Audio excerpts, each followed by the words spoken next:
을들의 국민투표. 평생 비정규직 시대를 선택하시겠습니까?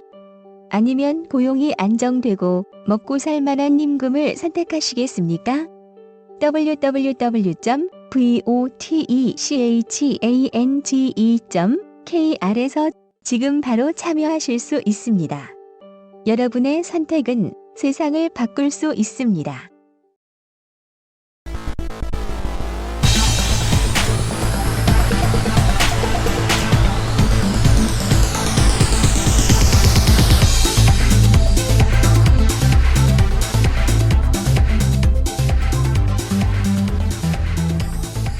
평범한 사람들의 비범한 이야기, 을들의 당나귀 귀, 17번째 이야기입니다. 을들의 당나귀기. 오늘은 여성노동포럼 제2강 일자리 정책이 숨겨온 불편한 진실 편입니다. 저는 변함없이 한국여성노동자회 배진경입니다. 오늘 초대 손님 두 분 나와 계시는데요. 우리 민주노총 법률원의 박주영 노무사님 나와 계십니다. 안녕하세요. 안녕하세요. 그렇게 끝내시면 안 된다니까. 좀 길게 설명해 주세요. 민주노총 법률원이 뭐 하는 데고 네. 무슨 일을 하시는지. 예. 네. 민주노총 법률원은 말 그대로 민주노총 소속 노동조합의 노동상권 보장을 위해서 각종 법률 대응 사건이나 아니면 법규 사업들을 하고 있고요. 그렇다고 해서 이제 조직된 데만을 대상으로 하고 있는 건 아니고 노동조합이 없는 우리 이제 천만 노동자들을 위해서 일반적인 노동 상담이나 이런 구조 활동들도 같이 하고 있습니다. 그래서 지금 현재 총연명 그 중앙에 법률원이 있고요. 또 금속노조, 공공운수노조, 사무금융노조, 이런 그 산별의 또 노동 법률원이 또 있고, 지역에도 창원, 청주, 천안, 광주 이런 데 다 법률원들이 있습니다. 많이들 관심 가져주고 그러시면 좋죠. 네. 네. 제가 나오시는 분들마다 이런 걸 여쭤보게 되는데 민주노총 법률원은 재원이 어떻게 됩니까? 재원이요? 네. 저희는 기본적으로는 저희가 벌어서 네. 먹고 살고 있고요. 어떻게 벌어요? 저희 사건 수임하면 그 아. 사건 수임하는 이제 수임료이고 이제 기본적으로 근데 저희가 사건만 하는 게 아니라 노동조합에서 하는 이제 여러 가지 법률적인 법규 자문이나 법규 활동들을 하기 때문에 일부 이제 산별 노조에서는 운영비 지원 같은 것들을 일부 해주고 있기는 해요. 그렇군요. 네. 지난번에 나와주셨던 윤지영 변호사님은 이제 공감이 적자 운영이라며 후원 조직. 네, 되게 힘들어하셨는데 법률원은 그래도 조금 상황이 나은 것 같네요. 그래도 먹고 삽니다. 네, 다행입니다. 먹고 사는 문제 굉장히 중요해요. 네, 맞아요. 자, 그 다음에 또 다른 손님 나와 계십니다. 안산여성노동자회 이현선 사무국장님 나와 계세요. 네, 안녕하세요. 안산여성노동자회에서 활동하고 있는 이현선이라고 합니다. 저희 여성노동자회 설명해야 되나요? 그럼요. 네, 저희는 안산에서 활동을 하고 있고요. 일하는 여성분들을 위한 권익보호 활동으로 상담이나 정책 제언이나 실태조사나 이런 활동들을 주요하게 하고 있고, 또 이제 당사자 분들이 좀 모일 수 있는 장들을 만들어서 그 안에서 여성 노동자들의 이야기들이 좀 사회에 알려지고 지역사회에서 주요한 담론이 될 수 있는 것들에 대한 활동들을 펼치고 있습니다. 안산이 보면은 이제 젊은 분들이 많아요, 활동가들이. 예. 네. 그래서 굉장히 활기찬데 분위기가 우리 이현선 사무국장님도 보이진 않으시겠지만 굉장히 젊은 분입니다. 네. 네, 참 제 나이가 젊다니. 저도 나랑 동갑인데. 자, 여기서 나이는 밝히지 않은 것으로 넘어가도록 우린 다 할게요. 젊은 것으로. 그래요. 우리가 죽기 전까지는 젊은 걸로 하죠. 네.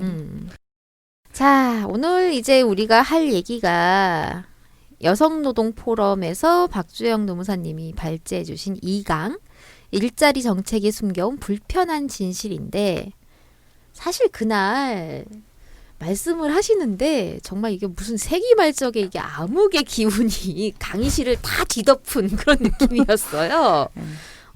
저도 아팠어요. 그렇죠. 예. 아팠을 것 같아요. 말씀하시면서도. 어떻게 그렇게 우울한 얘기만 골라 갖고 하시는지.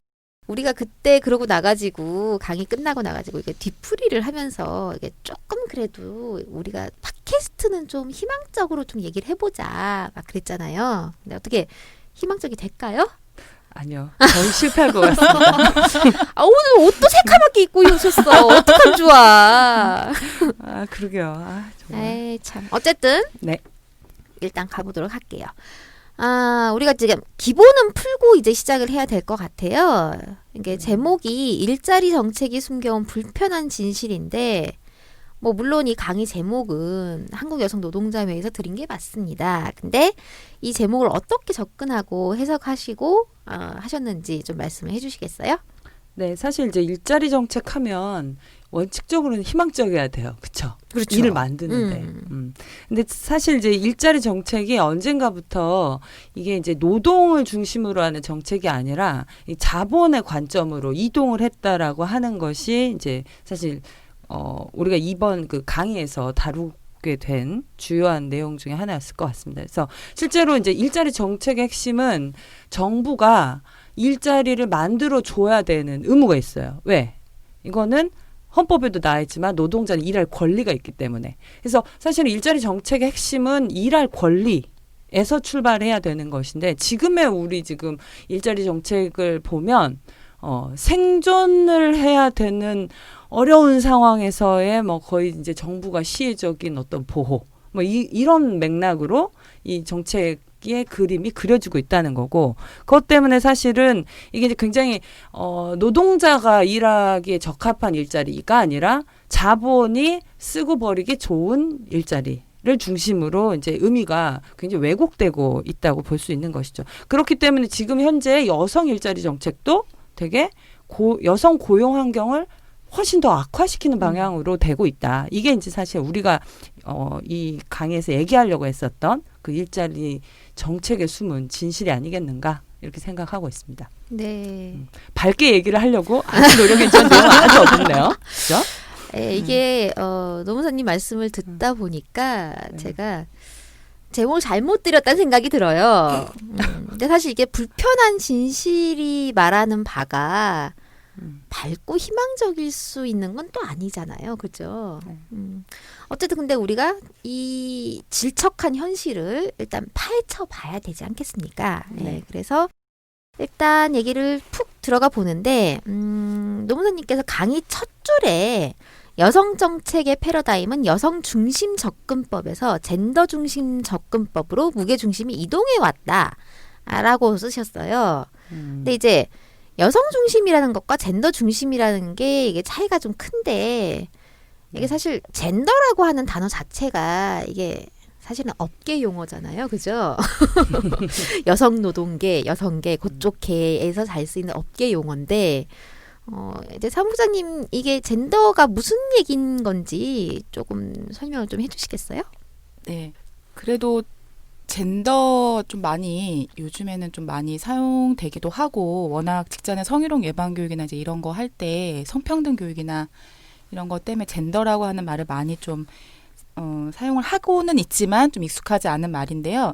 말 그대로 젠더는 사회적인 성이라고 사회적으로 만들어진 성이라고 보시면 되고 사회, 문화, 환경, 뭐 가치관들에 의해서 만들어진 성이라고 볼 수 있습니다. 그래서 예를 들어서 뭐 남자는 뭐뭐 해야 한다, 뭐 여자는 뭐뭐 해야 한다라고 하는 것들을 우리가 성장 과정에서 좀 듣고 자라기도 하고 학교에서도 배우기도 하는데 뭐 남자는 용감해야 된다, 씩씩해야 된다, 뭐 생계를 책임져야 된다 이런 것들이 일반적으로 사회적으로 부여되는 어떤 성이라고 하는 거죠. 또 여성 같은 경우는 얌전해야 된다, 예뻐야 된다, 상냥해야 된다, 뭐 누구를 돌보는 일이 좀 적합하다. 이런 것들이 사회적으로 만들어진 성 역할 이런 것들이라고 볼 수 있을 것 같습니다. 이제 사실 생물학적인 접근이냐 아니면 사회적 접근이냐라고 하는 그 차이가 좀 큰 것 같은데 사실은 이게 이제 여성운동의 변화랑 이게 사실은 맥을 같이 하고 있다라고 볼 수도 있는 건데 예전에는 우리가 여성에게 이제 일방적으로 불리한 법이나 제도, 뭐 이런 관습 같은 것들 이런 걸 뜯어고치는 데 집중을 했다면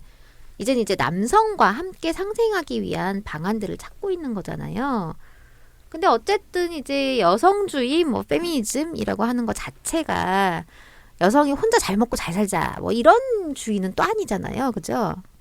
근데 거기에서 일부 이제 좀 오해를 하고 계신 분들이 좀 있기는 해요. 근데 여자들이 니들 혼자 잘 먹고 잘 살자고 그렇게 목소리 높이는 거냐라고 얘기를 하시는 분들이 있는데 사실 이게 여성주의 페미니즘은 서로의 어깨 위에 너무 과중하게 짊어진 짐들을 좀 내려놓고 서로 이제 좀 평등하게 나눠 갖자라고 하는 건데 평등이라고 하는 것 자체가 어쨌든 내가 할 수 있는 만큼 그다음에 누가 꼭 이걸 해야 된다라고 하는 어떤 굴레 없이 그렇게 나눠 갖자라고 하는 건데 사회가 그렇게 바뀌어 가야 되는데 이게 참 쉽지가 않아요. 이렇게 자꾸 쳐지십니까? 아, 네. 이제 제가 지난주 이게 녹음한 걸 들어보다 보니까 제 목소리가 너무 방방 떠가지고 좀 차분하게 해보자라고 이제 했는데 여러분들이 좀 의견을 주시면 좋을 것 같아요. 차분한 저와 그 다음에 방방 뜨는 제가 어떤 게 더 나은지 의견을 주시면 제가 거기에 맞춰서 환골탈태하는 모습을 보여드리도록 하겠습니다. 네. 오늘은 좀 차분하게 해보는 걸로 그렇게 해볼게요. 근데 이제 박정영 노무사님은 이제 성인지적 관점에 맞춘 여성노동 운동론은 여전히 절반의 담론에 불과하다.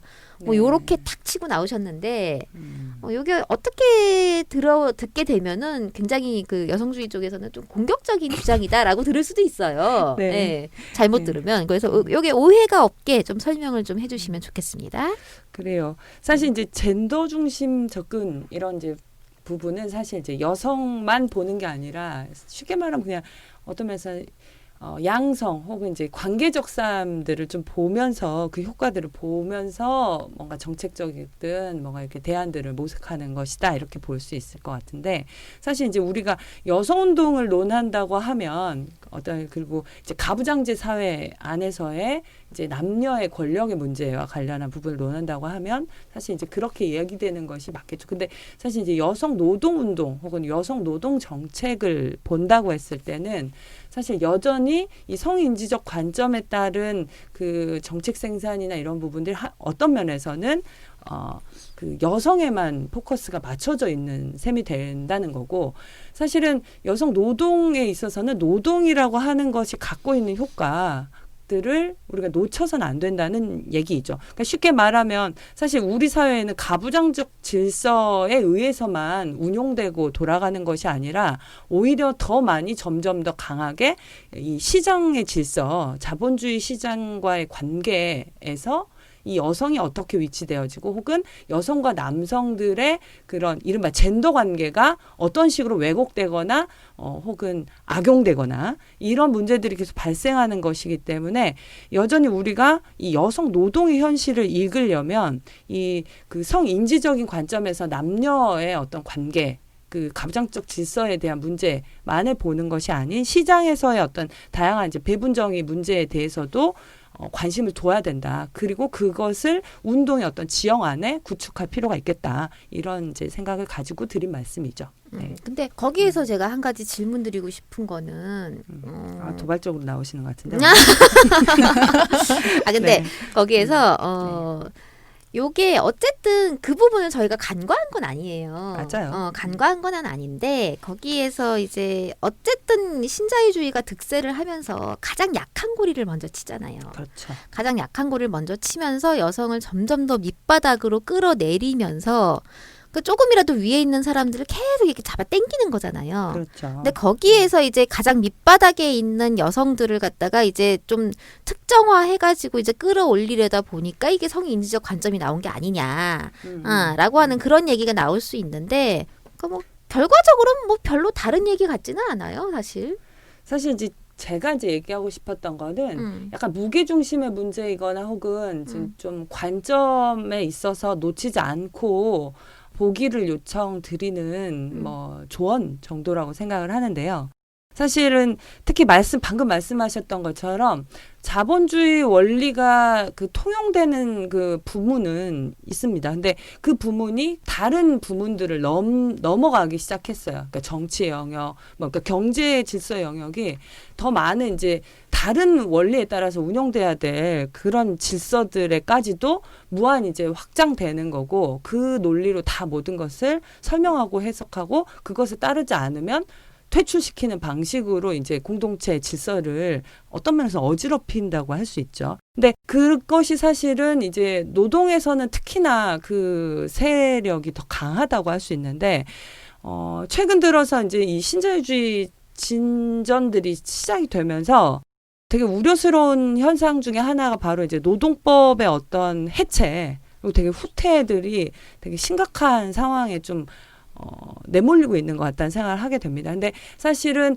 부문운동이 였던 이제 그 우리가 여성 장애 뭐 이런 부분들을 우리가 강화했던 거는 기존의 어떤 그 반자본 운동이나 이런 부분들이 그런 그 구체적인 사람들의 특성들을 반영하지 못하는 문제들 그죠. 때문에 이제 그것들이 만들어져 왔는데, 그러니까 오히려 구체적인 어떤 약자의 어떤 특성들 때문에 그것들 때문에 더욱더 차별받고 더욱더 그렇죠. 밑바닥으로 끌려 내려가는 그런 상황에 대한 얘기였던 건데. 근데 이제 제가 봤을 때는 오히려 거꾸로 이제 되는 거는, 그럼에도 불구하고 부문운동이 그 근본적인 그 자본주의의 어떤 노동법의 해체나 어떤 그 권리 해체 부분에 대해서 근본적인 문제 제기를 해야 되는데, 어느 순간 우리가 그 여성 노동에 대한 대안을 얘기하거나 일자리 정책에 대해서 얘기를 할 때 되게 그 부분에 대해서 말하기를 조심스러워 한다는 느낌을 많이 받았어요.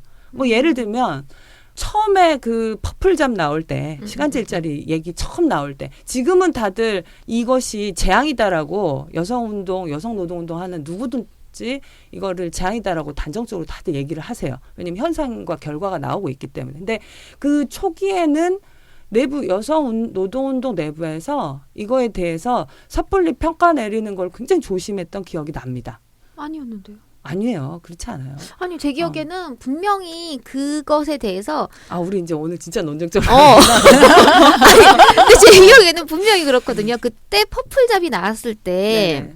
어쨌든 뭐 다른 데는 모르겠습니다만은 여성노동자회 같은 경우는 야 이 퍼플이 뭐냐 퍼플이 파란 것도 아니고 빨간 것도 아닌 놈이 애매한 색깔로 그 치장하면 단줄 아냐 이러면서 일단 저희는 반대하고 나왔던 기억이 있는데, 근데 제가 이제 들었던 거는 기본적인 의구심은 있으나 여전히 그 여성들의 자율성과 관련한 부분, 그리고 이제 좀 다양한 어떤 생활 뭐 이런 것들의 측면에서 무조건 반대할 것은 아니다라는 입장들을 저는 꽤 들었습니다.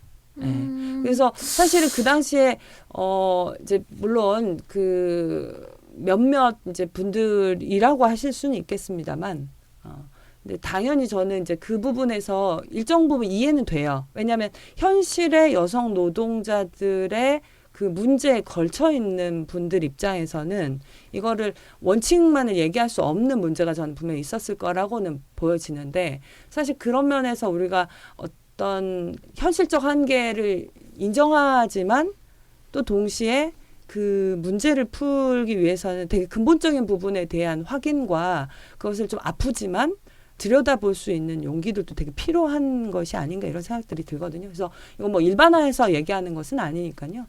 근데 그런 부분들이 많이 반복되어 왔었다는 거고, 실제로 조금 더 거슬러 가면 사실은 여러 문제들이 없진 않았어요. 그게 이제 뭐 이거는 어떤 면에서 근본적인 뭐 여성노동 운동의 문제다 이렇게 말하기보다 시행착오일 수도 있고 내부의 여러 가지 목소리들, 그리고 그것들을 조정하는 과정들일 수도 있는데, 가령 그 예전에 그 무기계약직 전환과 관련한 그 부분들이 나올 때도 굉장히 저는 많은 이견들이 있었고 상당히 운동 안에서도 논란들이 있었던 걸로 기억합니다. 근데 지금 와서는 그거 자체가 또 갖고 있는 문제에 대해서는 다 공히 인정하는 부분들이 저는 있다고 생각해요. 그래서 그런 점에서는 이런 뭐 논란이나 시행착오를 최소화하거나 어떤 공동의 목소리를 내므로써 그 운동에 어떤 대응할 수 있는 뭔가 지형들을 형성하는 데 있어서 어느 정도는 이런 관점들이 같이 동등하게 논의되고 그럴 필요가 있지 않을까 이런 생각들을 갖는 것이죠.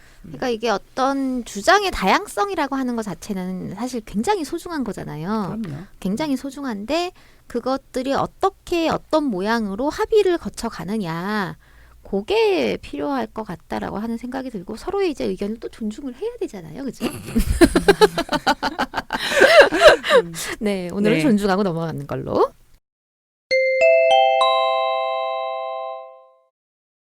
여러분은 지금 한국여성노동자회에서 제작하는 팟캐스트 울들의 당나귀 귀를 듣고 계십니다.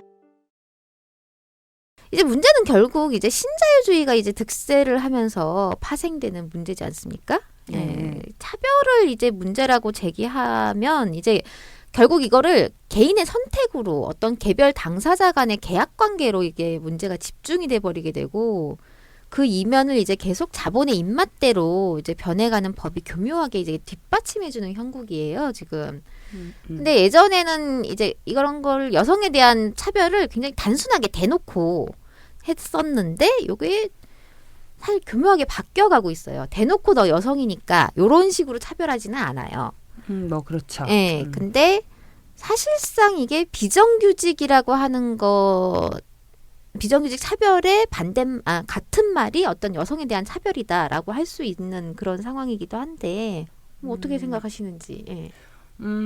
일단은 그 부분이 있는 것 같아요. 그러니까 아까 이제 앞서서 했던 얘기랑 조금 관련이 있을 수 있는데 이게 이제 여성에만 이제 그러니까 성인지적 관점에만 포커스를 맞출 것이 아니라 어떤 시장 질서 원리로부터의 어떤 그 전략들이 균등하게 좀 같이 끌고 가야 되는 어떤 시기다라고 이제 말씀드렸던 배경이 사실 이제 차별 문제나 이런 이제 우리가 이제 전형적인 이제 그동안 그 여성 노동 문제의 중요한 부분 중에 하나인데 그런 부분에서 이제 볼 때 실제 이게 차별이라고 하는 것 자체가 사실은 이게 굉장히 구조적인 문제예요.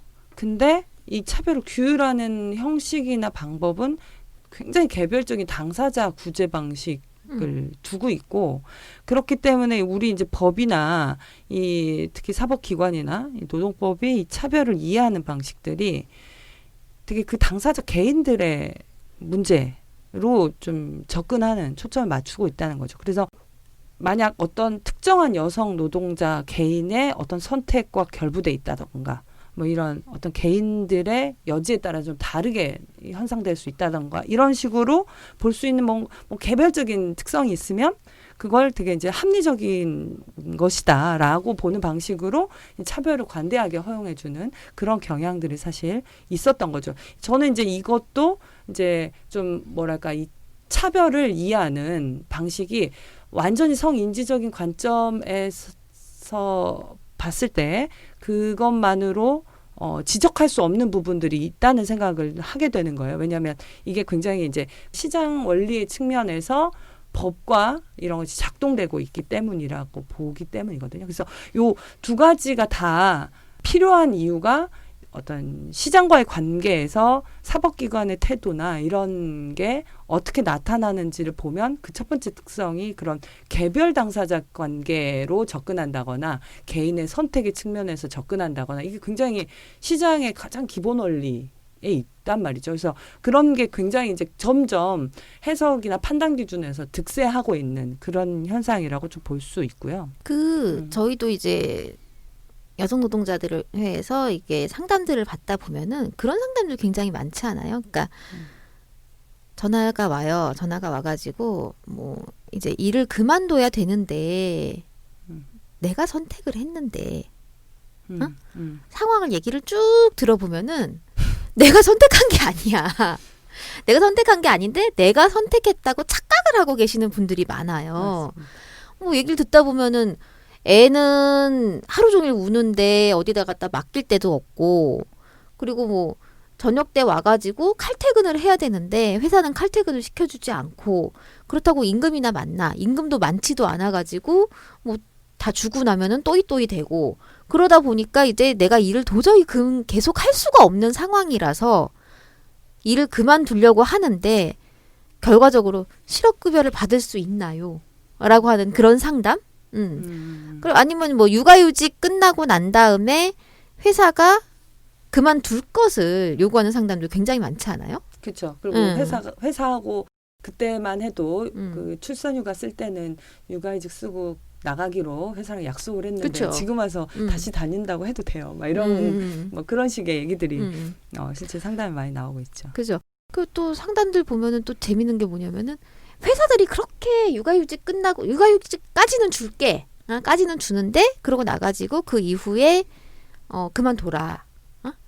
근데 또 요거를 갖다가 노동부에서는 어떻게 해석을 하냐면은 아니 육아휴직까지 갔다 오고 왜 그만두냐 이러면서 여성 노동자 어떤 개인의 문제로 개인의 선택의 문제로 이게 결과적으로 이거를 정리를 해버리는 그런 경우도 많더라고요. 그러니까 이게 선택이라고 하는 게 어떤 개개인의 어떤 그 사실 선택이라고 하는 게 그렇잖아요. 그러니까 여러 가지 선택지가 있을 때 그 중에 한 개를 고르는 게 선택인 건데 어떻게 할 수 없는 상황까지 몰려간 다음에 그거를 내 선택이다라고 얘기할 수가 없잖아요. 그 뭐 안산의 특징이라고 보긴 어렵고 그러니까 학교에 이제 비정규직으로 일하셨던 분들이 그 박근혜나 이명박 정부에서 시행했던 시간제 일자리 하면서 실제로 단시간 시간제로 이제 계약을 하고 계시고 본인은 이 일을 계속 하고 싶다 보니까 그냥 계약서에 그냥 사인을 하게 되는 그래서 본인이 아기도 돌봐야 되고 어쨌든 일도 하고 싶고 이 일에 대한 어떤 비전을 갖고 있다 보니까 이렇게 정부의 뭐 이렇게 시스템이나 이런 게 바뀌니까 그 부분에 대해서 그냥 여러 가지 선택지에서 선택하는 것들이 아니라 아기도 돌보고 집안일도 하고 일도 해야 되니까 그냥 2시간 정도 좀 줄어드니 좀 좋은 것 같기도 하네. 내 시간이 많아지는 것 같기도 하네.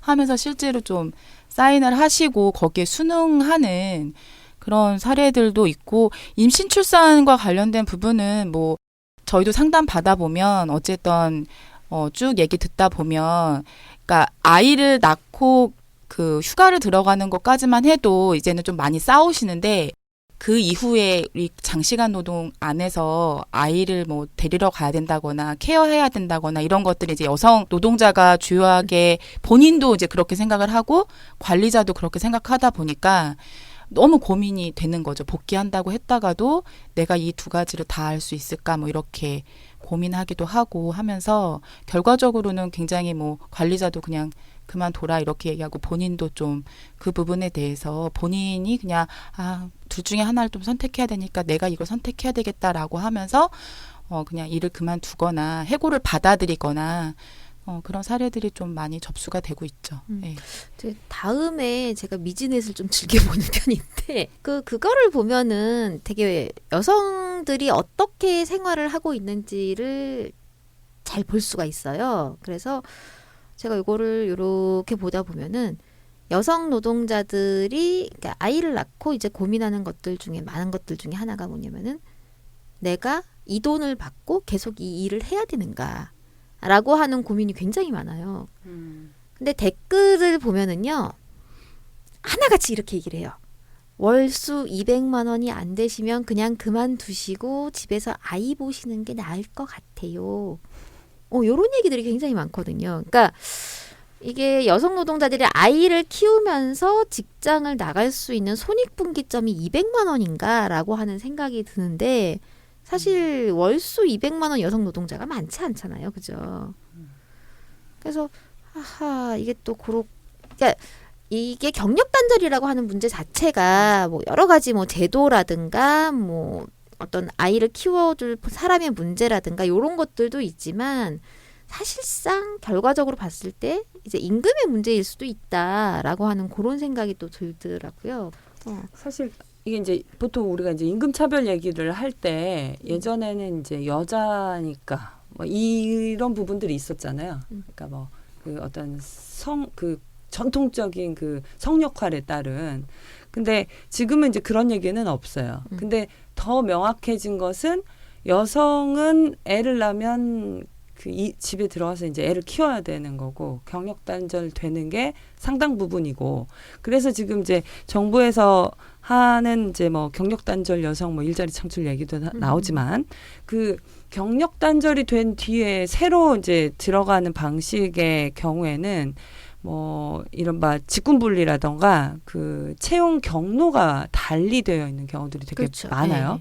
근데 이게 이제 일정 부분 어떤 식이냐면 말 그대로 우리가 이제 그냥 흔한 말로 하자면 비정규직 직종으로 이제 들어가는 것이 되는 건데 이렇게 여성들이 비정규직으로 일하게 되는 비율들이 이제 굉장히 높아지는 거고 보통 경력 단절 이후에는 그런 방식의 채용 경로에 차별들이 존재할 수밖에 없는 지금 국면이 지금 노동 시장의 현실인 것 같아요. 근데 보면 채용 차별이라든지 직군 분리 처음부터 직군이 분리돼 있는 아니면 이미 들어갈 때는 별로 경력이나 별 차이도 없는데 배치해서 차별을 한다든지 너는 생산직 너는 기능직 뭐 이런 식으로 근데 그런 방식으로 이제 이미 채용이나 배치해서 차별을 받아서 그게 이제 누적되는 과정을 거치면 임금이나 이런 데서 이제 차이가 나타나는데 이런 과거로부터 쭉 누적된 차별 효과에 대해서는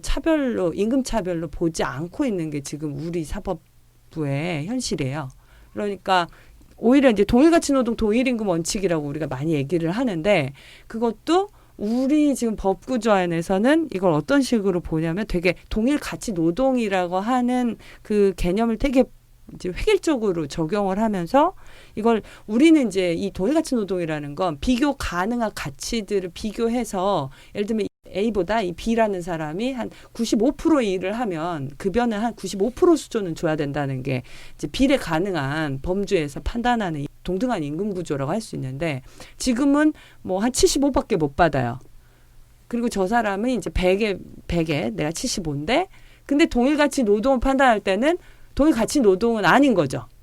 우리 법원의 판단에서는 책임이나 기술이나 이런 게 완전히 가치적으로 동일해야만 비교를 한다라는 거지 그 비교의 그 비율을 따라서 비례 적용을 하는 방식이 아닌 구조로 법 해석을 하거나 판단 기준을 적용하고 있는 실정입니다. 그러다 보니 예를 들면 95대 100, 뭐 85대 100, 뭐 이런 경우에도 이게 동일 가치 노동이라고 할 만한 가치적으로 노동이 동일하지 않으면 비교 불가능하다라고 해서 차별 아니다 이렇게 판단하는 구조예요. 실제로는 비례 적용하자 보면 비례 원칙에는 반하지만 그래서 그런 게 지금 이제 어떤 면에서는 이 여성 차별 문제에 국한된 게 아니라 사실은 여성 차별이냐라고 하면 이것이 마치 비정규직 문제인 것처럼 하면서 여성 차별 아니다 이렇게 빠져나가고 비정규직 차별이냐라고 하면 이것은 비정규직 문제가 아니라 뭐 여성과 관련된 뭐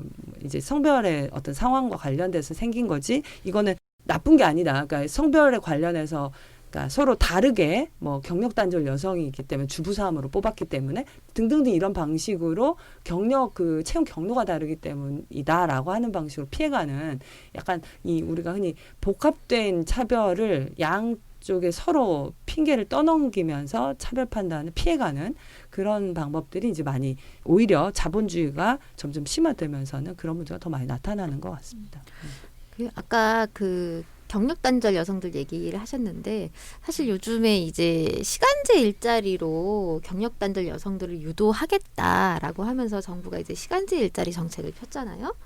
근데 뭐 이름은 그럴싸하더라고요. 무슨 리턴십이니 뭐 이러면서 뭐 인턴십 대신 리턴십이다. 뭐 요렇게 이름을 이쁘게 붙여가지고 뭐 일단 채용을 하고 뭐 이렇게 하는데 사실 이게 지난 시간에도 우리가 얘기한 바가 있긴 한데 이게 시간제 일자리 정책은 이제 이미 실패한 정책이다라고 우리가 결론을 내린 바 있어요. 네.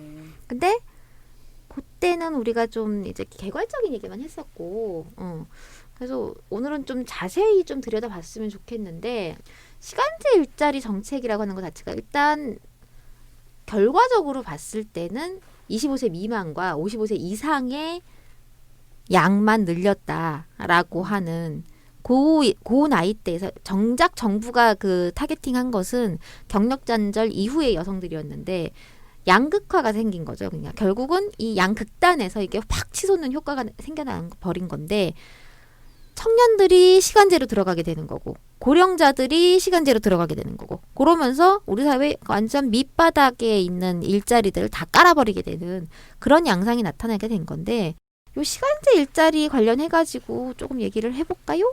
그 안산에서 아까 시간제 일자리 얘기 잠깐 하셨는데 뭐 그런 사례들 있으면 좀 말씀을 해주시겠어요? 제가 경험한 사례가 음. 일반적이라고 얘기할 수는 없는데 이제 음. 저희가 만나는 분들 시간제 일자리로 실제로 이제 선택해서 뭐 본인은 자발적이라고 하지만 근데 만나 보면 사실 그 나이대가 한 30대 후반에서 40대 초반 중후반 이렇게 되는데 실제로 애들 교육이나 주거 비용이 엄청 들기 때문에 일은 시간제로 하고 있지만 소득이 그거로는 안 되는 경우들이 많아요. 그러면 잡을 여러 개를 갖는 거죠. 뭐 학교 튜터로 하시고 또 오후에는 뭐 방과후 가서 또 일하시고 그래서 일정 정도의 어떤 소득을 확보하려고 하시는 그런 경향들을 저는 좀 제가 만났던 분들은 시간제 일자리를 경력단 여성들을 위해서 만들었다고 하는데 실제로 경단을 겪고 노동시장에 다시 들어오는 분들은 일정 정도 소득에 대한 욕구가 있거든요. 이 정도 벌고 싶다라고 하는 자기 생활 속에서 그런데 이제 그거를 포장은 그렇게 하고 선택은 그렇게 하라고 해서 하기는 떠밀려서 했는데 그러다 보니까 그 나머지 소득에 대한 부분들은 다른 일을 두세 개를 같이 투잡, 쓰리잡 이렇게 하시는 경우들 뭐 그런 것들을 좀 봤었습니다.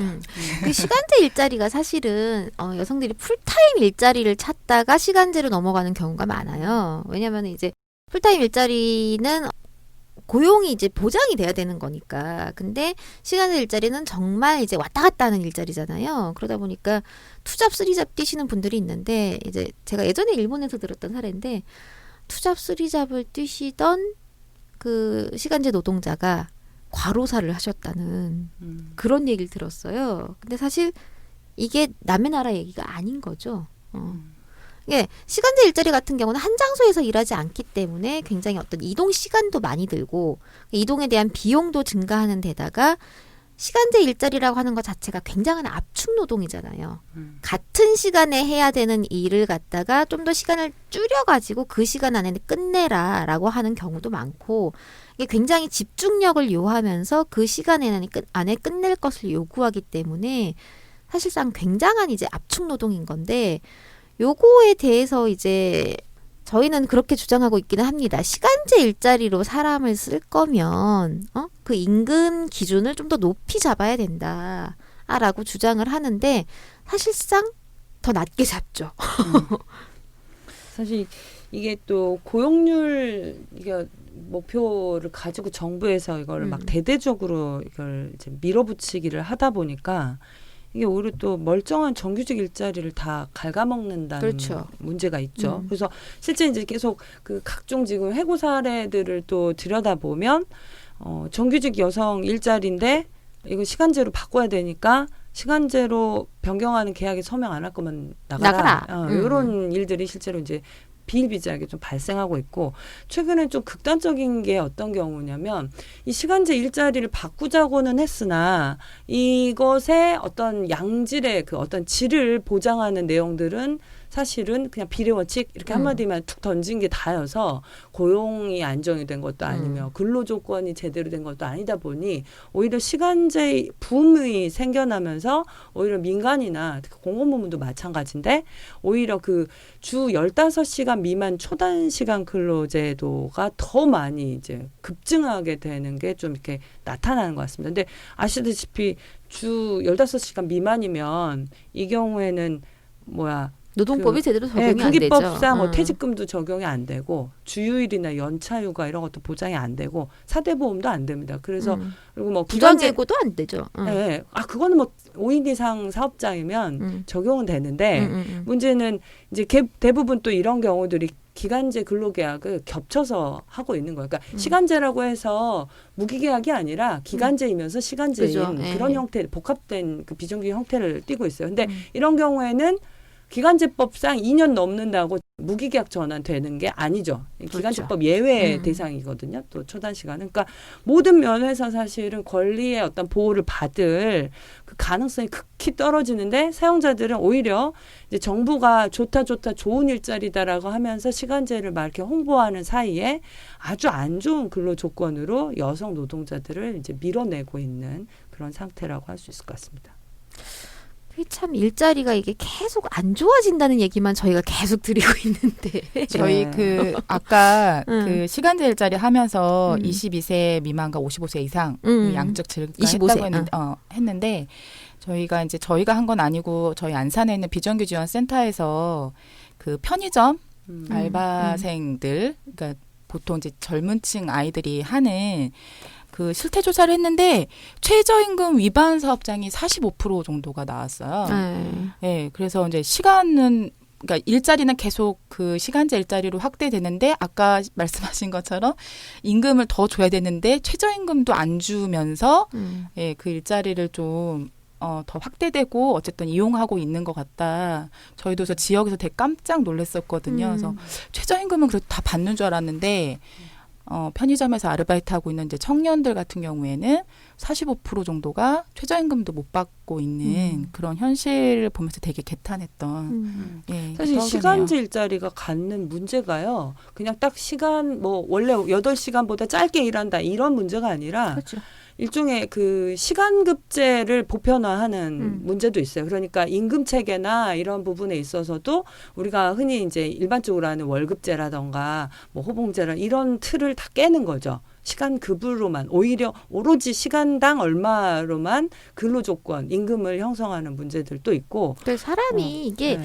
어쨌든 뭐 월 단위 계획이라든가 이런 것들을 세우고 살아야 되는데 그게 전혀 되지가 않음으로써 이제 인생이 좀 쪼개지게 되는 그러니까 그런 이거는 어떤 이제 뭐 계획을 세울 수가 노동자의 없고 생활 측면이라고 그렇죠. 볼 수 예. 있는 것 같고, 근데 반대로 또 사용자는 음. 이거를 더 점점 아까도 뭐 초단 시간 얘기를 드렸지만 점점 시간의 어떤 그 단위를 더 쪼개면 어떻게 되냐면 호출 노동이 되는 거죠. 맞아요. 필요할 예. 때 불러서 와서 그 시간만큼만 돈을 주는 음. 그런 방식으로 굉장히 이제 이게 무한 여러분은 그 지금 뭐랄까 한국여성노동자회에서 변칙적인 제작하는 근로조건을 을들의 만들어낸다는 당나귀 귀 게 사실 되게 팟캐스트를 심각한 문제인 듣고 것 같아요. 계십니다. 또 요즘 또 문제가 되고 있는 게 꺾이잖아요, 그죠? 그래서 사실 이거를 잡아주는 왜 노동법이 없을까 이런 맞아요. 생각을 사실 네. 해요. 그래서 이 진짜 노동법이 이름만 있고 진짜 사람들한테 그 노동자한테 필요한 법이 없는 사실 상태인 것 같아서. 저는 고민 드는 많습니다, 생각이 진짜. 요즘에 이제 노동부가 고용노동부로 바뀌었잖아요. 그쵸. 예, 그러면서 이제 노동법도 고용법이 된 게 아닌가. 그래서 약식으로 자기들 표현할 땐 고용부라고 표현해요. 네, 그렇죠. 이제 참 이제 입장이 바뀌어 간다라고 하는 건데.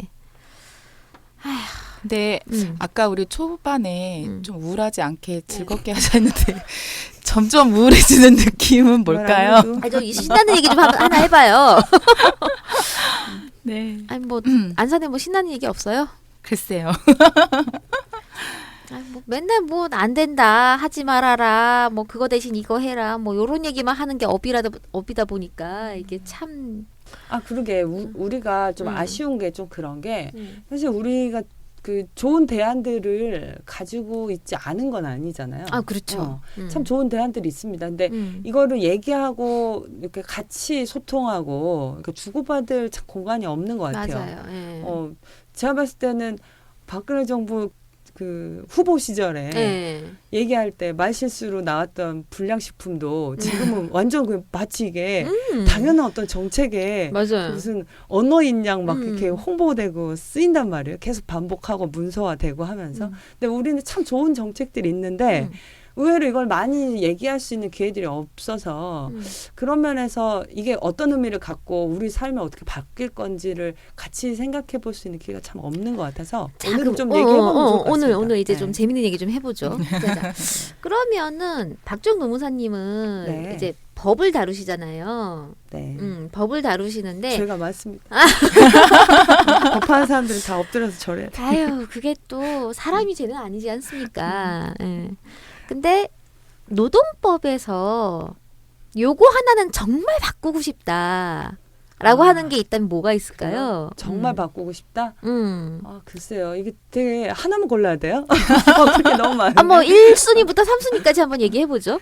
글쎄요. 일단은 저는 제일 문제가 되는 거는 사실 법에 다 기술할 수가 없어요. 우리가 그렇죠. 흔히 이제 예. 근로기준법에다가 다 기술할 수 없고 음. 근로기준법 말 그대로 최저기준이란 말이에요.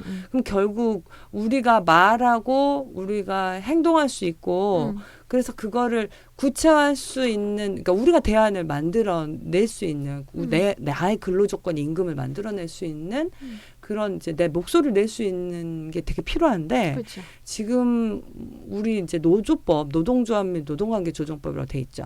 노조법상 이 헌법의 노동상권이 있죠. 극히 제한되어 있습니다. 그러니까 이래야 되고 저래야 되고 이러지 않으면 못하고 이만저만한 걸 못 지키면 불법이고 막 이런 식으로 구정돼 있어요. 사실은 저는 사람들이 의아할 수는 있는데 이걸 1번으로 뽑으면 너무 진부해 막 이러실지 모르겠지만 저는 파업권이 제대로 서야 된다고 생각해요. 파업권. 우리가 말할 수 있고 하기 싫으면 나 음. 그러면 우리 다 일 멈출 수 있고 그래야 교섭을 제대로 할 수 있고 그렇죠. 그러니까 내 목소리를 낼 수 있는 힘을 갖도록 하는 거 이게 되게 좀 필요하다는 생각이 하나고요.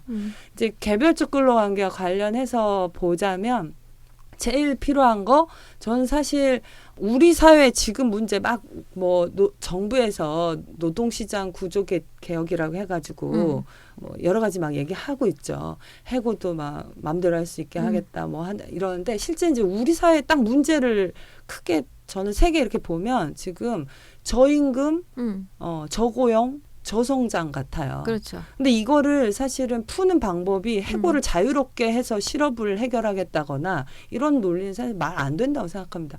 진짜 핵심은 먹고 살 수 있게 최저임금을 제대로 만드는 거. 맞아요. 그리고 여자들만 육아할 게 아니라 양성 모두 육아든 돌봄 노동을 다 같이 할 수 있는 사회가 되려면 근본적으로 우리는 장시간 해결돼야 되는 거고 그러려면 노동시간 단축돼야 되는 거고 이런 부분과 관련해서 저는 그 최저임금 문제 대표적인 인상 민주노총에서도 열심히 하고 있죠. 최저임금 1만 원 가자 이렇게. 그리고 노동시간 단축 정말 이건 필요한 것 같습니다. 그걸 통해서 오히려 프랑스 35시간 주 35시간 얘기하면서 일자리 정말 양질의 일자리들 확대해서 만들어냈잖아요. 그러니까 그런 그 역사에 없는 것도 아니고 성공 사례도 또 있기 때문에 우리가 그 문제를 노동시간 단축이나 이런 것들을 통해서 사실은 남녀의 그런 차별적인 문제들도 그런 직장 내에 장시간 노동으로 인해서 여성의 육아 책임자로 여성을 내몰면서 또 동시에 여성들은 혜택을 받는 존재인 것처럼 그렇게 인식되는 사회 인식도 바꿔낼 수 있는 되게 중요한 기제가 아닐까 이런 생각들은 해보고 있어요. 자, 그게 다 실현이 되려면 참 우리가 열심히 움직여야 되는데 우리 이현선 사무국장님은 이제 안산에서 활동하시면서 안산이라는 동네 자체가 굉장히 좀 다른 지역과 다른 특성이 있잖아요. 안산 하면 가장 먼저 떠오르는 게 공단 도시죠. 공단 도시이고 실제로 50인 미만의 사업장이 집중이 되어 있고요.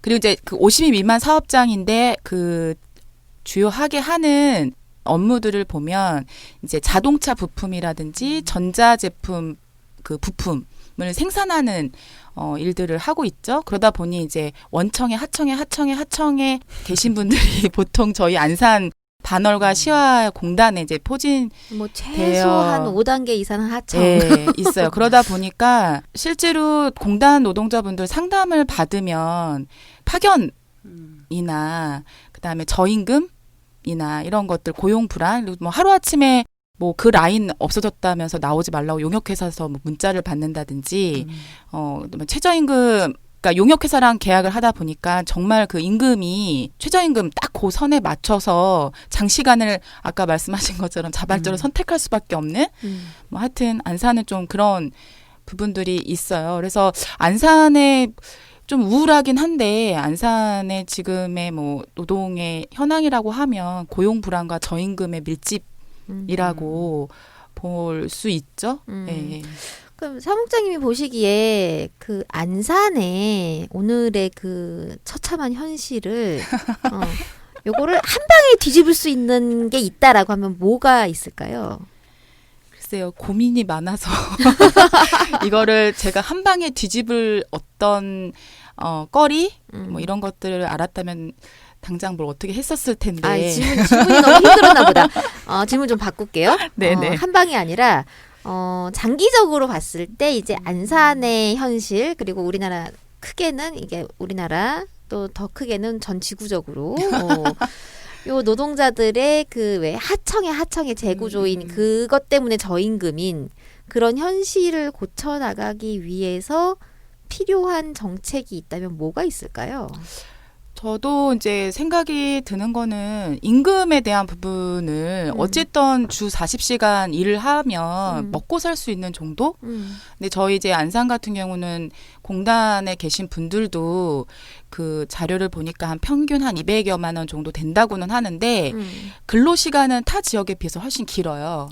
결과적으로는 장시간 노동이나 주야 막교대나 이제 이런 것들을 하고 계신 거거든요. 그러다 보니까 그 경기도 내에서도 여성의 경제활동 비율도 굉장히 낮아요. 다른 지역에 비해서 경기도 내에서도. 그래서 어쨌든 8시간, 주 8시간 일하면 그 어떤 내가 작업장에서 일을 하던 어떤 직업을 하던 간에 먹고 살 수 있는 거가 좀 보장되는 최저임금에 대한 부분들이 좀 현실화되면 굉장히 삶의 질이 좀 바뀔 것 같고요. 또 하나는 이제 파견과 관련된 불법 파견이나 도급 문제에 대한 부분들을 좀 정부가 적극적으로 나서서 관리 감독하고 좀 처벌하고 제가 봤을 때는 고용노동부 안산지청도 모르는 건 아닌 것 같아요. 워낙 저희가 안산 같은 경우는 단기 파견이나 불법 파견이나 이런 것들 굉장히 만연해 되어 있기 때문에 그 현실을 좀 모르는 건 아닌데 좀 알면서도 그냥 좀 눈 감고 있는 그런 현실들이에요. 그래서 좀 그런 부분들이 개선이 되면 안산 시민들이 굉장히 좀 삶의 질이 높아질 것 같고 아울러 최저임금에 머물러 있으면서 간접 고용이나 파견 근로를 하고 계시는 분들의 삶도 좀 변화되지 않을까라고 하는 생각을 해봅니다. 네. 참 다 이루어지면 좋은 얘기들인데 왜 안 될까요? 이게 왜 안 될까요? 글쎄요. 그러니까 제가 봤을 때는 뭐 많이들 얘기하는 거 있잖아요. 비정규직 문제, 간접고용 뭐 이런 얘기할 때도 우리는 이제 기본적으로 근로계약은 무기계약 원칙을 세워야 한다. 그리고 상시 업무면 직접 고용을 해야 된다.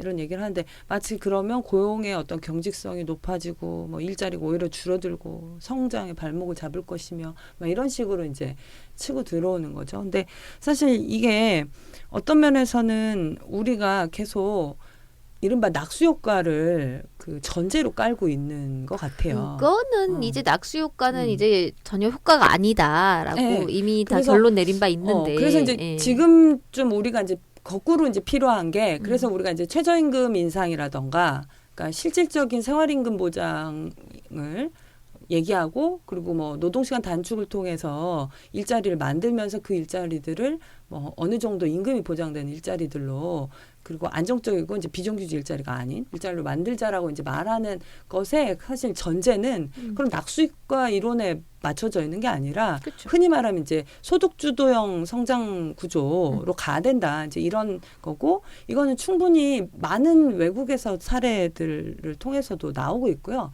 오히려 작년 올해 들어서 우리가 흔히 그 자본의 그 자본주의의 저 선두 앞에 서 있다고 생각하는 뭐 그 세계은행이라든지 IMF라든지 이런 데서도 최근에 나오는 보고서들이 낙수효과 방식으로는 성장을 할 수 없고 양극화를 더 심화시킨다라고 하는 보고들을 계속 내고 있어요. 그래서 오히려 이제 지금부터는 우리가 저임금 구조를 풀고 그리고 그 장시간 문제들을 풀면서 생산성을 높이고 소득을 높여서 오히려 선순환시키는 방식으로 성장을 선순환시키는 그런 방안들을 적극적으로 이제 모색해 보고 실험해야 되는 시기가 아니겠는가 이렇게 좀 보고 있죠. 그 보면은 이제 최저임금에 관해서는 사실상 별로 이견이 없는 것 같아요. 왜냐면은 올 봄이었나요? 겨울이었나요? 아무튼 최경환 부총리가 최저임금을 올려야 된다. 그렇지 않으면 우리 경제는 살아날 수 없다. 라고 하는 아주 아름다운 말씀을 하셨기에 제가 거기에 대해서 엄청나게 큰 소리로 박수를 쳐드린 일이 있었는데 뒷심이 부족하신지 이게 최저임금이 뭐 기대만큼 오르지는 않더라고요. 근데 이제 전 세계적으로 이제 최저임금과 관련해 가지고는 올라야 된다라고 하는 흐름이 있잖아요. 오바마는 올 초에 뭐 국정연설을 해가지고 최저임금 갖고 니네 가족이 먹고 살 수 있으면 네가 해봐라. 요런 식의 어떤 발언도 했고, 심지어 그 아베마저도 일본 기업인들을 불러다 모아놓고 임금 좀 올려봐라. 요렇게 좀 압박을 넣기도 했는데, 우리도 그래서 올해 최저임금 인상 투쟁을 갖다가 좀 확 올려가지고 요구를 해봤었잖아요. 근데 그렇게 하니까 좀 신이 나긴 하더라고요. 맨날 뭐 찔딱만큼 뭐 5인 이상 사업장 정규직 노동자 평균 임금의 50% 요렇게 해가지고 계산해가지고 뭐 얼마 뭐 요렇게 얘기하는 것보다 그래 됐다 그래 만 원 좋아 막 이러면서 그렇게 하려고 나니까 좀 뭔가 이제 좀 활력이 생긴다는 느낌? 뭐 그런 느낌들도 좀 있고 그렇긴 하던데 사실 이제 좀 걱정은 모든 것을 이른바 이제 최저임금 수준으로 가는 것이 될 것인가가 이제 저는 되게 우려스럽고 지금 그쵸. 정부의 뭔가 각종 그 노동 정책, 고용 정책을 보면 정부가 개별적인 근로 조건을 이렇게 밥 먹여주듯 최저 기준을 맞아. 던져주는 식으로 가이드라인을 던진다고 하는 방식으로 그것이 오히려 인상시키는 것이 아니라 오히려 깎는 것이기도 맞아, 하고요. 맞아. 그래서 사실은 노동자들이 교섭력을 높이고 좀 사회적 기준이나 이런 것들을 마련할 수 있게 하는 그런 것도 필요한데 오히려 정부가 그 최저 기준들을 계속 제시하고 맞추고 그것에 맞추도록 하는 것들로 유도하려고 하는 게 있고 그러다 보니까 사실 그런 최저 기준만 어느 정도 조정을 할 뿐 아까 우리가 제일 이제 심각하게 봤던 안산의 공단 상황이나 이런 것처럼 굉장히 이제 그 간접 고용이라든지 외부의 그 노동 시장들, 그러니까 고용의 안정들은 굉장히 좀 낮아지는 문제들이 또 나타나는 것 같습니다. 그래서 그런 면에서는 고용 안정과 관련한 좋은 그 답들이 사실 이제 좀 필요한 부분이 있죠. 사실 이제 하향 평준화가 문제가 되잖아요. 하향 평준화가 지금 정부가 계속 그 작업을 하고 있는 것 같은데, 그러니까 위에 조금 자리 잡고 있는 노동자들을 자꾸 끌어당겨 가지고 밑으로 처박으려고 하고 있고, 사실상 우리는 밑에 있는 노동자들을 끌어당겨 가지고 위로 올려놓으려고 하는데 모든 임금 기준을 갖다가 최저임금 수준에다 다 맞춰버리려고 하는 지금 그런 정책을 펴고 있어가지고 굉장히 이제 심각한 게 아닌가 싶은 생각이 들어요. 사실상 저희가 이제 2001년도에 최저임금과 관련해가지고는 뭐 저희 한국여성노동자회하고 전국여성노동조합하고 같이 그때 우리나라 최초의 그 최저임금 인상을 위한 지금 집회를 열었었는데 그러고 나가지고 참 묘했던 게 뭐냐면요. 최저임금이라고 하는 것 자체를 그때는 우리가 월 단위 임금으로 얘기를 했었어요. 그래서 그때 당시에 2001년도에 최저임금이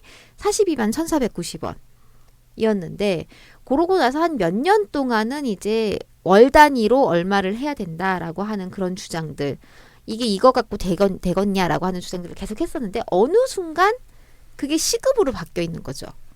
시급으로 바뀌어 있으면서 이제 아까 얘기했듯이 이제 월 단위의 계획이 아니었던 시급 단위의 어떤 인생을 살 수밖에 없는 그런 상황이 되면서 그리고 또 거기에 또 붙여가지고 하는 게 뭐냐면은 그러니까 최저임금이라고 하는 어떤 단위 기준에 대해서 사람들이 인식하기를 이 노동자들에게 요것만 주면 되는 임금이다.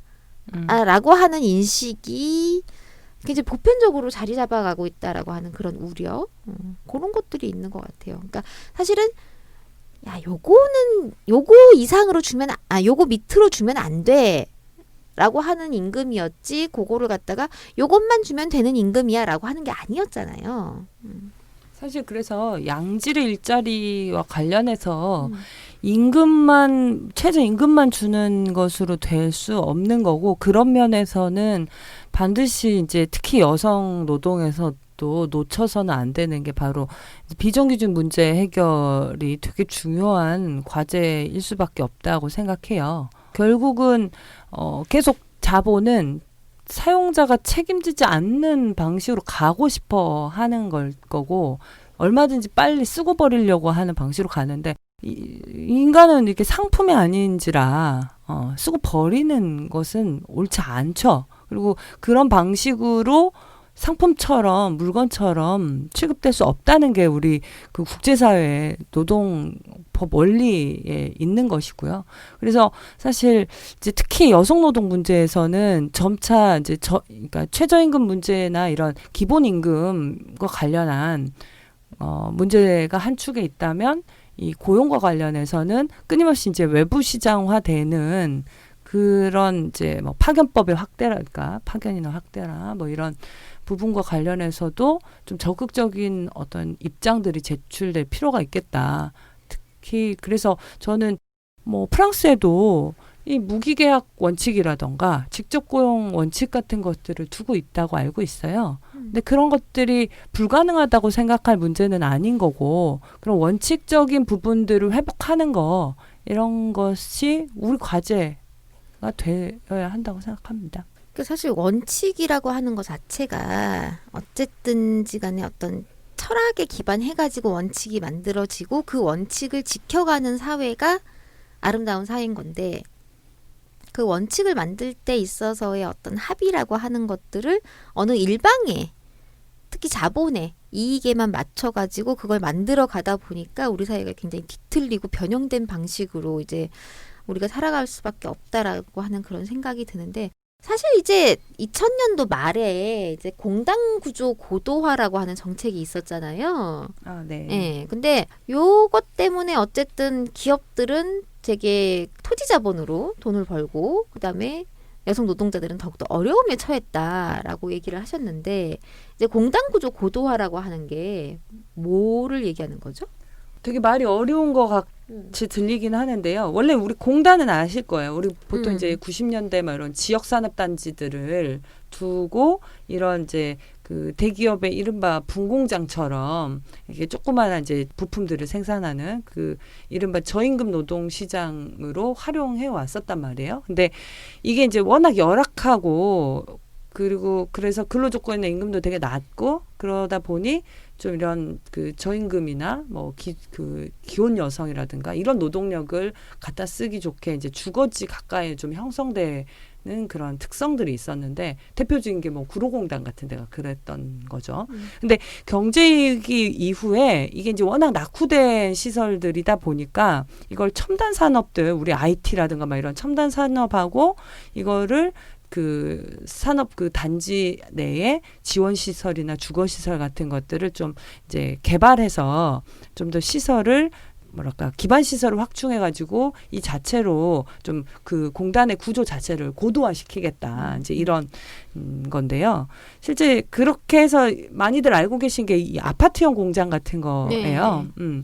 근데 이게 이제 갖는 문제가 예전에는 산업단지를 만들고 이러면 이제 정부가 주도해서 해당 그 유치하는 공단에 이제 세제 지원이라던가 뭐 이런 걸 하는 방식으로 해서 유치해가지고 그 산업단지를 조성하는 뭐 이런 방식이었는데 지금의 그 공단구조 고도화의 내용은 민간이 주도를 해요. 그리고 이거를 민간이 일종의 대규모 건설 공사를 하는 거니까 건설업 업체들이 들어와서 아파트를 짓는 거죠. 아파트형 공장을.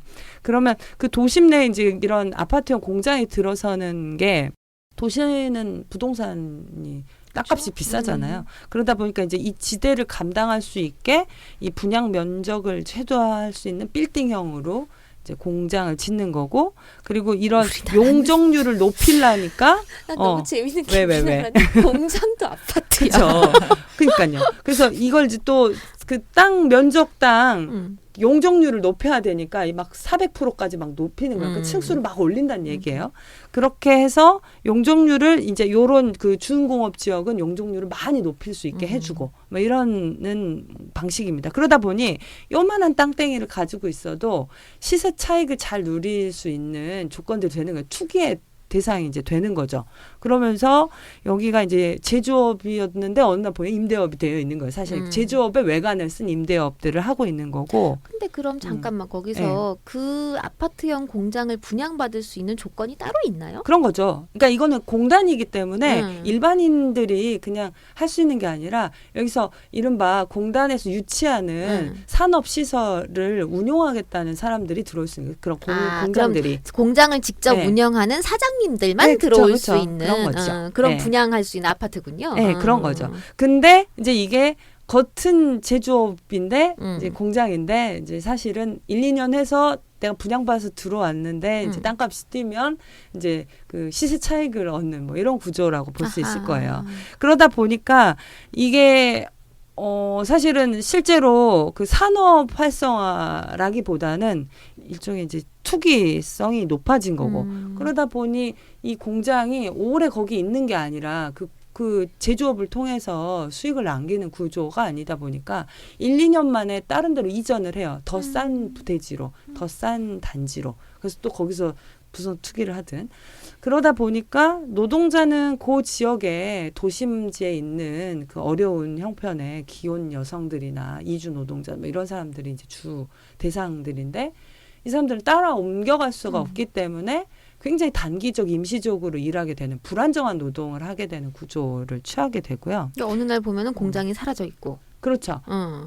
뭐 사실은 이제 따라가려도 갈 수 없고 어느 날 갑자기 중국으로 가버리면 끝이잖아요. 그렇죠. 굉장히 이동이 빨라졌어요. 아. 예전에도 그런 게 있었지만 지금은 이런 도심 주변에 있는 이런 공단들의 업체들이 굉장히 빠르게 폐업하거나 이동하거나 심지어 이동을 했는데 어디로 갔는지를 몰라요. 심지어 알려주지도 않는 경우. 그러다 보면 체불도 많이 있고요. 그런 문제들이 이제 반복적으로 생기는 거고 구조고도화의 또 하나의 특징은 이게 뭔가 계속 수익이 남아야 그 프리미엄을 받고 들어올 거 아니에요. 그렇죠. 뭔가 이득이 돼야 되니까. 바보가 아닌 한 비싼 값에 공장이 또 들어오겠습니까? 그러다 보니까 계속 여기에 이제 각종 뭐 세제 혜택들뿐만 아니라 원래 공단은 그 생산을 위한 부지가 비율이 높을 수밖에 없어요. 그것을 위해서 만들어진 뭐 각종 토지 혜택이나 세제 혜택을 주는 거니까. 근데 점점 이른바 부대 시설 비율을 높이는 거고 그리고 점자 생산이나 이런 업무보다는 오히려 공장의 부대 시설을 많이 활용할 수 있게 해주는 거예요. 예를 들면 제품 전시나 판매장 이런 것들을 포함시킬 수 있게 산업지구 안에 그러다 보니까 마리오 아울렛 그런 거죠.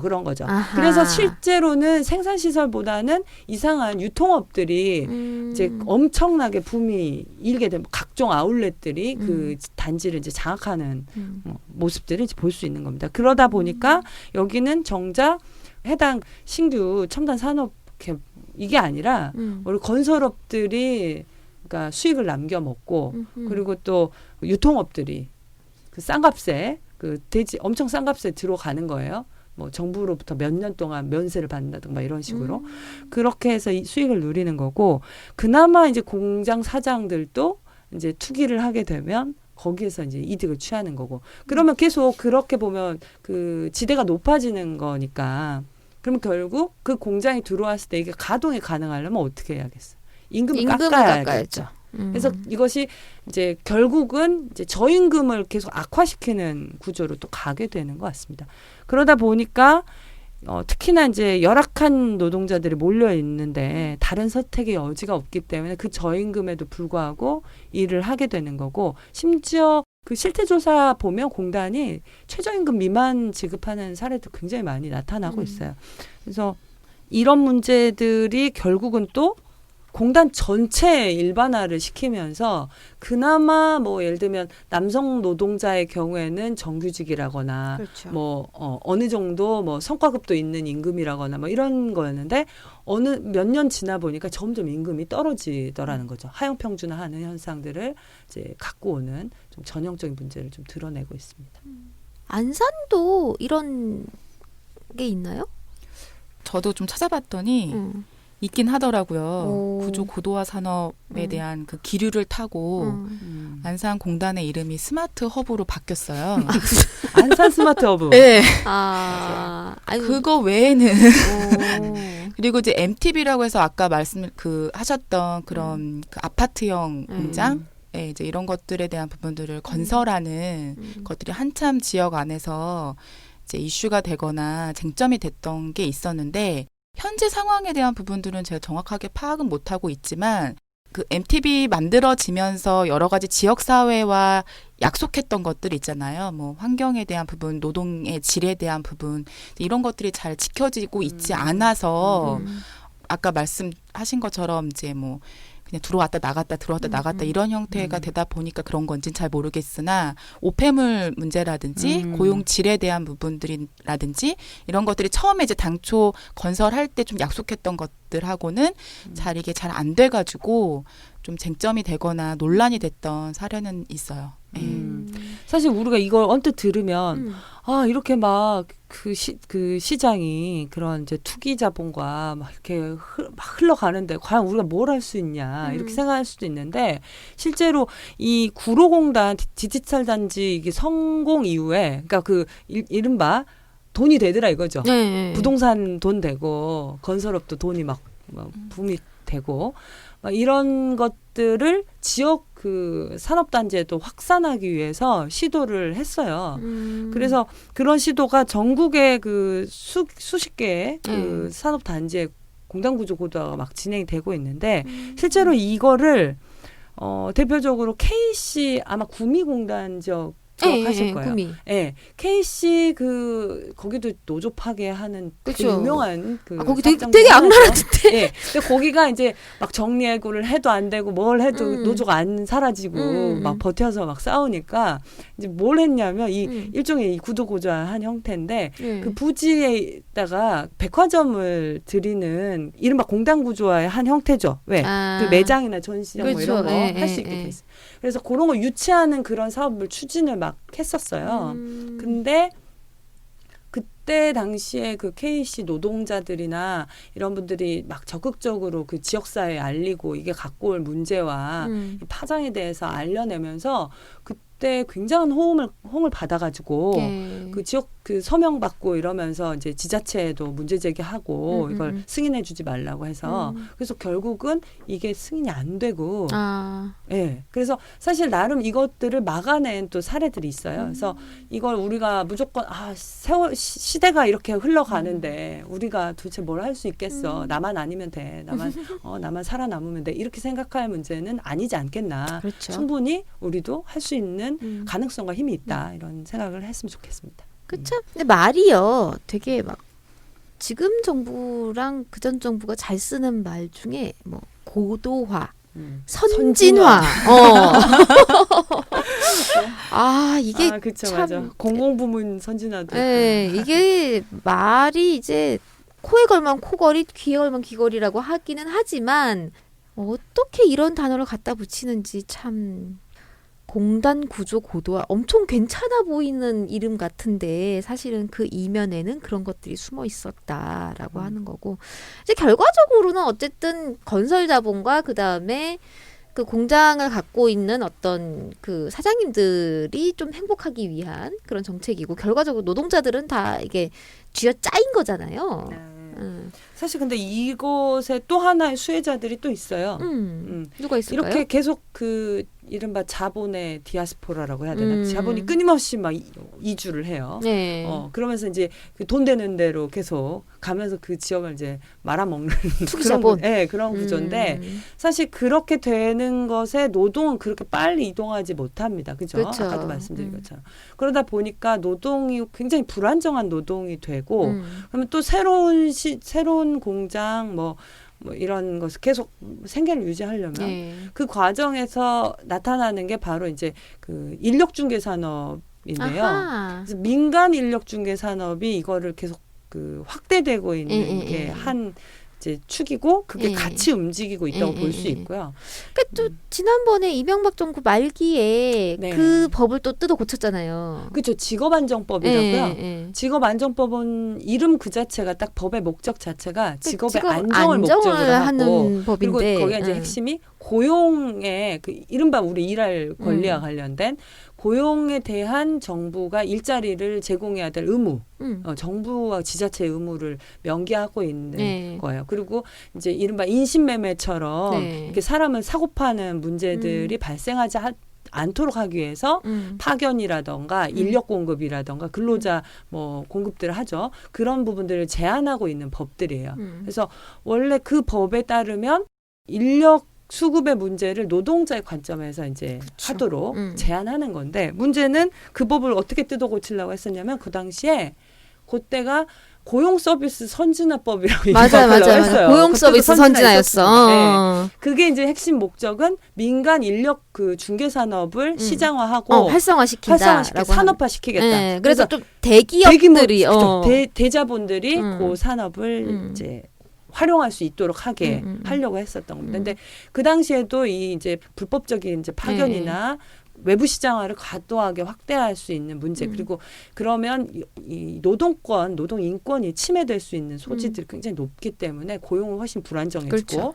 그런 문제들이 지적이 되면서 사실은 국회 그 환경노동위원회에 법안이 정부 법안이 올라왔다가 거기서 폐기가 됐어요. 사실 그 당시에. 이제 그거를 계속 이제 이런 방식으로 우회적으로 계속 지금 정부가 추진하고 있는 거죠. 그래서 우리가 절대 이거를 놓치지 말고 예의주시하면서 문제 제기를 해야 될 필요가 있습니다. 참 끈질겨요 보면은 이게 전공법으로 한번 쳤다가 간 한번 싹 보고 안 될 것 같다 이러면은 옆으로 치더라고요. 그러니까요. 사실 그 시간제 일자리도 네. 지금 막 요 지금 고용률 뭐 관련해 가지고 지금 막 나왔지만 사실 원래는 박근혜 정부 초기에 막 밀었던 게 시간제 그 노동자 보호 및 뭐에 관한 법률 이거 만든다고 하면서 사실은 시간제 활성화하려고 하는 시도들을 했었어요. 근데 그게 또 법이 가로막히니까 이제 요런 이제 그 고용 전략으로 이제 치고 들어오는 방식으로 그리고 마치 여성을 보호해주고 경력 단절을 해결할 것처럼 이렇게 맞아. 가지고 들어온 건데요. 사실 이 가족고용 문제도 되게 심각한 게 우리보다 훨씬 앞서서 파견 대상을 막 확대하고 이랬던 게 일본인데 일본이었죠. 일본은 지금 정말 저는 못 살 것 같아요. 지금 막 파견의 숨이 막힙니다. 천국이죠. 네. 숨이 막힙니다 지금. 그래서 우리가 그런 뻔히 보이는 미래로 가지 않기 위해서 지금 바짝 긴장하고. 해야 될 옛날에 보면은 일본 만화책들 보면은요, 네. 이렇게 왜 그 오피스 걸이라고 하면서 그런 오피스 걸에 관한 만화가 굉장히 많았어요. 근데 그런 만화를 보면은 항상 오피스 걸들은 다 파견직이었어요. 그쵸. 그래서 저는 그때는 이게 파견직이 뭔지를 잘 몰랐거든요. 근데 알고 보니까 일본이 파견의 천국이었고 모든 여성 노동자들은 거의 100% 파견직이더라라고 하는 건데 이 파견이라고 하는 것 자체가 굉장히 일본 사회를 황폐하게 만들고 있지 않습니까? 그렇죠. 실제 우리 기억하실지 모르겠어요. 예전에 그 2008년경이었을까요? 네, 아키하바라 그 묻지마 살인 사건이 있었던 그게 사실은 파견을 계속 전전하던 노동자가 결국은 해고 통지를 받고 이 세상을 뜨기 전에 다 죽여버리겠어 이러면서 예고를 그 인터넷에 올리고 결국은 아키하바라라고 하는 우리로 하면 명동거리 같은 데죠. 트럭을 몰고 와서 사람들을 막 치고 내려서 칼로 사람들 무차별 살인한 사건입니다. 되게 정말 그 비극적인 상황이었고 충격적인 일인데 최근에 저 기사를 또 보니까 그 가족들이 정말 심각한 정말 불행한 말로를 겪었더라고요. 그러니까 부모하고 남동생이 있었는데요. 그 일본은 또 그런 것도 있는 것 같아요. 약간 연자제 그게 좀 같은 있어가지고 그래서 거의 얼굴을 듣고 다닐 수가 없으니까 다 직장을 그만두고 정작 직장 다니던 남동생이 그런 이제 임시직 일자리를 전전하면서 살고 그러다가 결국은 몇 번의 연애 과정에서 그 동생이라는 걸 알고 다 결혼을 반대하거나 이런 문제를 겪으면서 최근에 자살을 한 걸로 알고 있어요. 남긴 말이 그겁니다. 음. 나도 형하고 비슷한 종류의 사람이었던 것 같다. 근데 자기는 형처럼 누군가를 죽일 수 없으니 자기를 죽인다라고 하는 방식으로 자살했어요. 근데 사실 우리 사회도 많이 그런 문제가 있잖아요. 비정규직 최근 우리 사회도 아마 비정규직 관련해서 자살하거나 아니면 그렇게 가해를 하는 사례들이 있는데 그건 동전의 양면인 것 같아요, 정말. 그렇죠. 근데 저희가 그 안산의 그 노동자분들을 만나면 음. 그러니까 파견직으로 일을 하는 게 얼마나 인간을 황폐화시키고 고용 불안이나 이제 이런 것들이 가져오는 거에 대한 부분을 이제 우리는 막 파견 노동 이렇게 얘기하는데 본인들은 잘 모르시는 거예요. 자기가 파견 그냥 나오지 말라면 나오지 말고 얼른 인력회사 가가지고 또 다시 일자리 구해서 또 얼른 일을 해야 되고 이제 불행하긴 한데 실제로 자기네 고용 형태나 자기네 처지 이런 상태에 대한 부분들을 이렇게 명확하게 인식을 하고 계신가? 이런 좀 고민이, 그러니까 상담을 받든 저희 실태조사하면 본인의 고용 형태가 어떻게 되세요? 라고 하면 잘 모르세요. 모르시죠? 예, 예. 잘 모르세요. 그래서 나는 파견 노동자인가? 이렇게도 사실 잘 인식하고 계시지 못하지만 다만 굉장히 내가 인력회사를 전전하면서 굉장히 고용 불안을 겪으면서 내가 일을 하고 있구나라는 거 정도는 좀 인식을 하고 계신 것 같은데 본인의 처지나 상황을 좀 잘 파악하지 못하는 것도 좀 안타까운 현실인 것 같아요. 그러지 못하다 보니까 파견법이 뭐 개정이 된다거나 뭐 확대가 된다거나 이랬을 때 그 자기한테 미친 자기의 효과를 일하기보다는 파견 이렇게 좀 인식하는 것들이 아닐까 얘기 들으면서 예. 이렇게 보면은 이제 우리나라 같은 경우에 이제 통계가 사실 잘 못 믿겠는 그런 게 있잖아요. 특히 이제 경활 경활 통계 자체가 이게 우리나라의 파견 용역이 그렇게 적지 않을 건데 굉장히 수치적으로는 작게 나오잖아요. 그래서 그거를 갖다가 의심하고 계시는 분들이 많아요. 의심하고 계시는 분들이 많은데 그거를 갖다가 어떻게 하면은 이제 좀 조사를 제대로 할 수 있을까라고 하는 그 고민을 갖고 계신 분들이 계시더라고요. 근데 언젠가 진실을 밝혀질 것이라고 생각을 하고.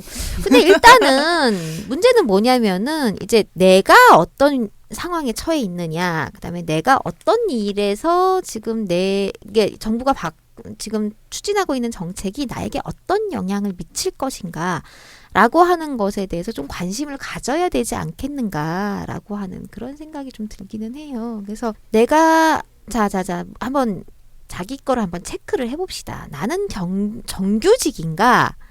라고 하는 질문에 대해서 이런 분들 계십니까? 저는 용역회사에 소속된 정규직입니다. 라고 생각하시는 분이 계시는데요. 그거 정규직 아니고요. 용역입니다.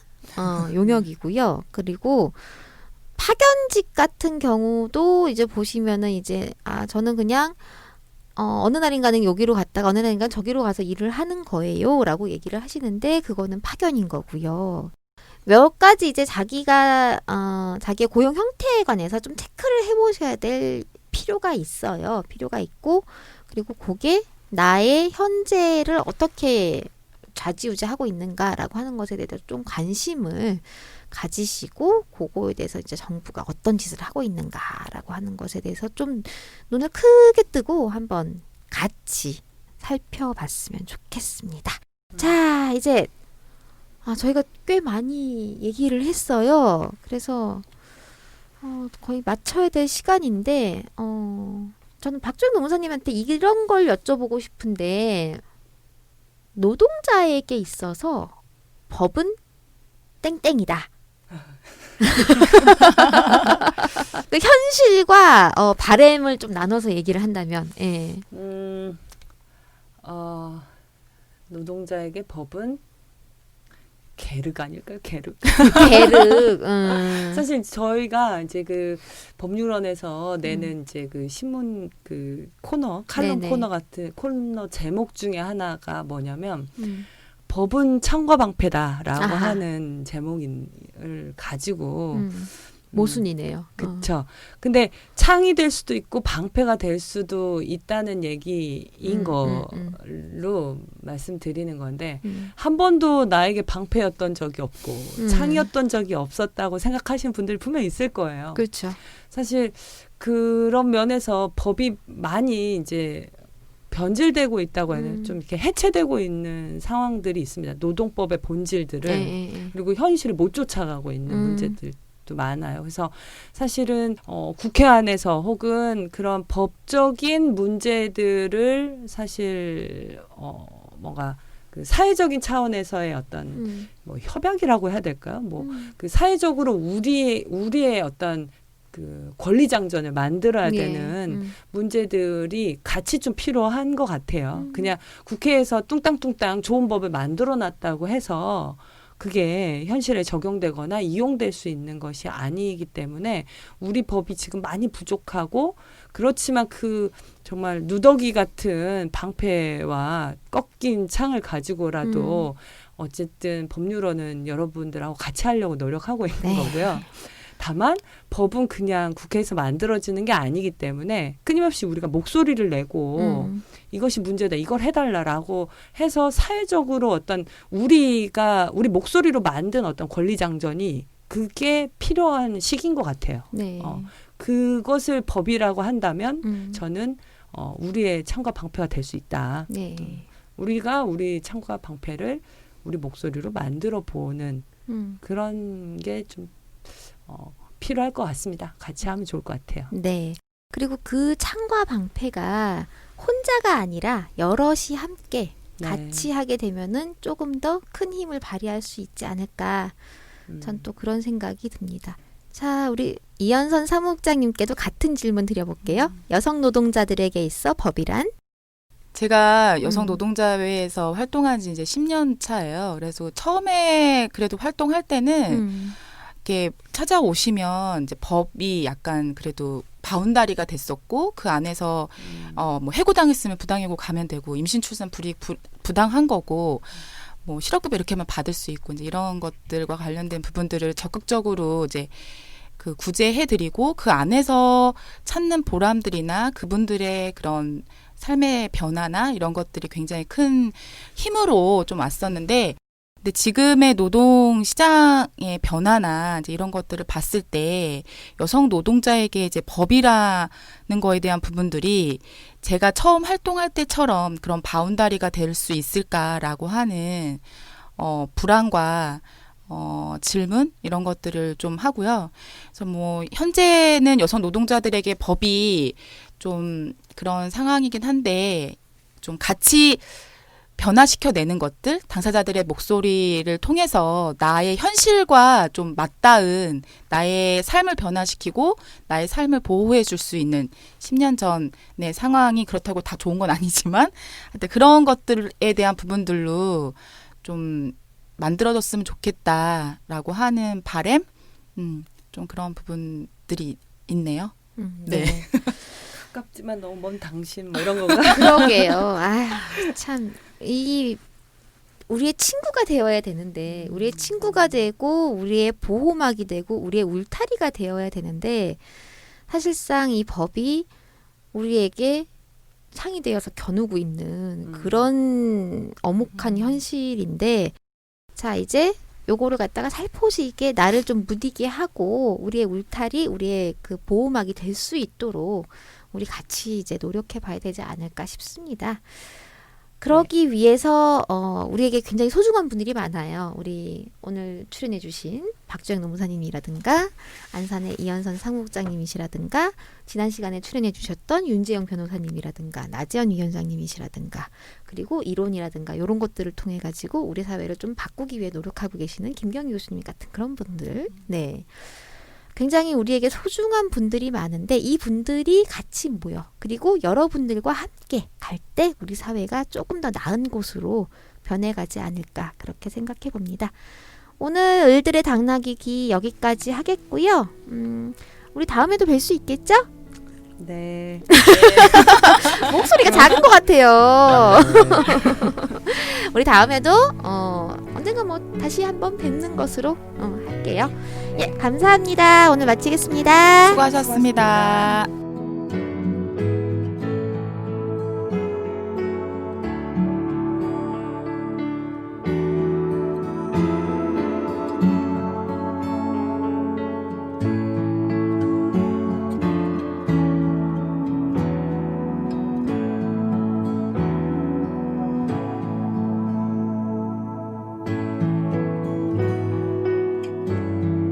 을들의 당나귀 귀는 한국여성재단의 성평등한 사회 만들기 지원 사업으로 한국여성노동자회에서 제작합니다.